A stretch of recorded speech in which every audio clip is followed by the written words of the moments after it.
इस कहानी की नींव साल 1132 में सलाहुद्दीन अय्यूबी के जन्म से बहुत पहले राखी गई थी, जब अनेक पिता नज्म अल-दीन अय्यूब इराकी शहर टिकारित के गवर्नर थे। फिलिप्स के अनुसार एक दिन जंगी नाम का एक शक्तिशाली टर्की सरदार अपने दुश्मनों से भागते हुए टिग्रीज नदी के तट पर अनेक शहर के द्वार पर आया। अय्यूब ने उन्हें आश्रय दिया और उनका यह कार्य बाद में ऐतिहासिक साबित हुआ। कई वर्षों बाद वर्ष 1137-38 में नजमुद्दीन अय्यूब के भाई शेराकोह ने एक महिला का अपमान कराने के आरोप में एक स्थानीय सैनिक कमांडर की हत्या कर दी और परिणामस्वरूप न केवल अय्यूब को उसका पैड छीन लिया गया बल्कि पूरे परिवार को भी क्षेत्र छोड़ना पड़ा। उस समय टर्की प्रमुख जंगी ने पुराने एहसान के बदले में इस कर्ड परिवार को मोसुल में बसाया और उन्हें जमीनें आवंटित कीं। फिलिप्स लिखते हैं कि सलादीन का जन्म उन दिनों नजमुद्दीन अय्यूब और अनेक परिवार के टिकारित छोड़ने से कुछ समय पहले हुआ था। सरदार जंगी का क्षेत्र के मुस्लिम शासकों के साथ झगड़ा हुआ था, लेकिन अनकी महत्वाकांक्षेन उन्हें फ्रेंच के सामने भी ले आई।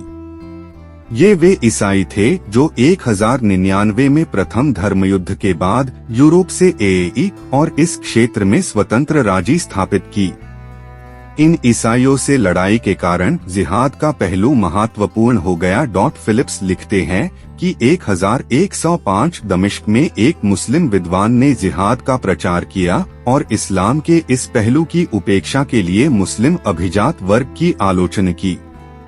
अनेक संदेश ने धीरे धीरे गति पकड़ी और फिर 1140 के दशक में जंगी के लिए दमिश्क मदरसे की दीवार पर मुजाहिद और डिफेंडर ऑफ द बॉर्डर्स शब्द लिखे हुए दिखाई दिए।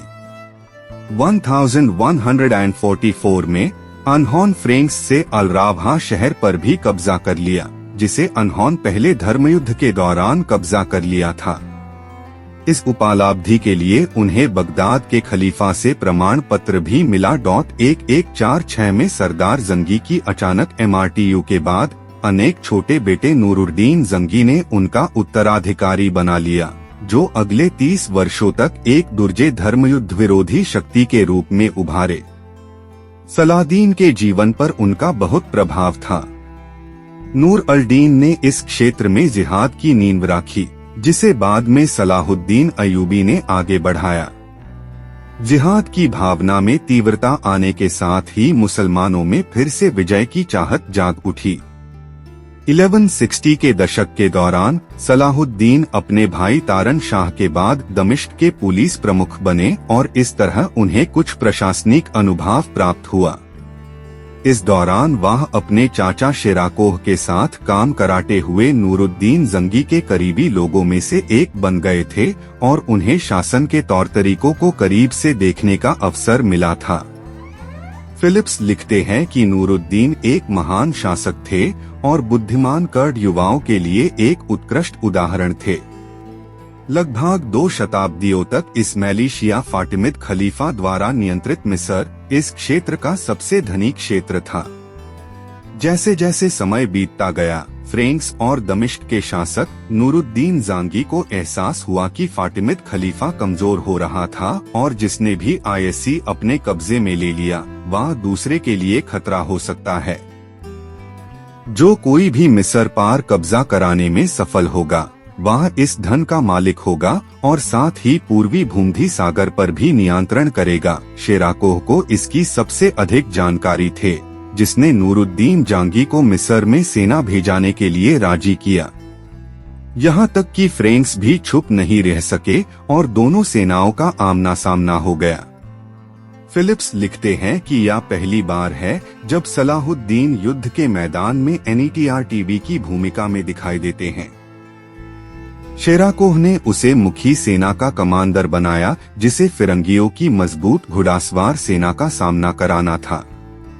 हमला होते ही उन्हें केंदर छोड़ने का आदेश दिया गया और जब ईसाई घुड़सवार सेना असंगठित हो जाती तो शेराकोह अपनी घुड़सवार सेना के साथ दूसरी ओर से हमला कराते।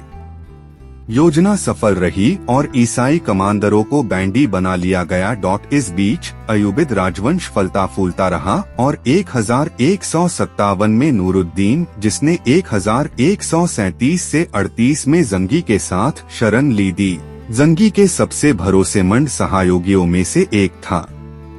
मिस्र में प्रधानमंत्री पैड की लड़ाई ने नूरुद्दीन जंगी को मिस्र की राजनीति में हस्तक्षेप कराने का मौका दिया।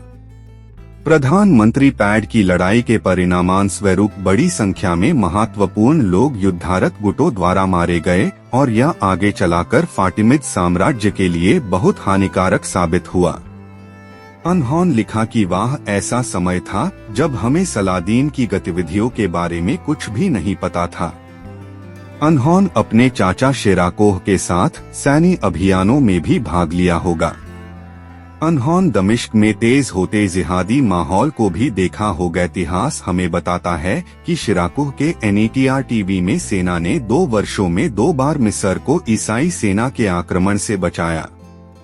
1169 में फातिमिद खलीफा अल-आजाद ने शिराकुह से मुलाकात के बाद उसे न केवल अपना मंत्री बनाया बल्कि सेना की कमान भी सौंपी। पहले भी इस पैड पर विदेशी और गैरशिया लोग रह चुके थे, लेकिन किसी विजयी सेना के कमांडर को यह पैड दिया जाना एक नई बात थे। नूरुद्दीन के लिए यह एक नई स्थिति थे। वह मिस्र को ईसाइयों के हाथों में जाता नहीं देख सकता था, लेकिन अब शेराकोह के साथ उसके रिश्ते पर सवाल उठाया गया था। नूर अल-दीन ने सीरिया में शिराकोह और सलाहुद्दीन की जागीरें समाप्त कर दीं, लेकिन शिराकोह आयसे के बाद अधिक समय तक जीवित नहीं रह सका और बीमारियों का शिकार हो गया और उसी वर्ष 1169 में उसकी MRTU हो गई। इस बार फातिमिद खलीफा ने सलाहुद्दीन को चुना क्योंकि उसमें शाही गुणों के साथ साथ एक कंगाल की विनम्रता भी थे और अनहोन सोचा कि वे उन्हें नियंत्रित कराने में सक्षम होंगे। यदि वे सचमुच ऐसा सोचते थे तो इतिहास ने उन्हें गलत साबित कर दिया। मिस्र में सलाहुद्दीन का कार्यकाल अनकी भविष्य की सफलताओं के लिए महत्वपूर्ण साबित हुआ। एक मंत्री के रूप में अनेक कार्यकाल की विशेषता एनी महान शासकों की तरह अनकी उदारता, सौभाग्य, इच्छा शक्ति और एक भव्य योजना थे। वर्षों बाद उस समय के इतिहासकार बहाउद्दीन ने लिखा कि जब वह मंत्री बेन टू अनहोन शराब और समय बर्बाद कराने वाले काम छोड़ डायदा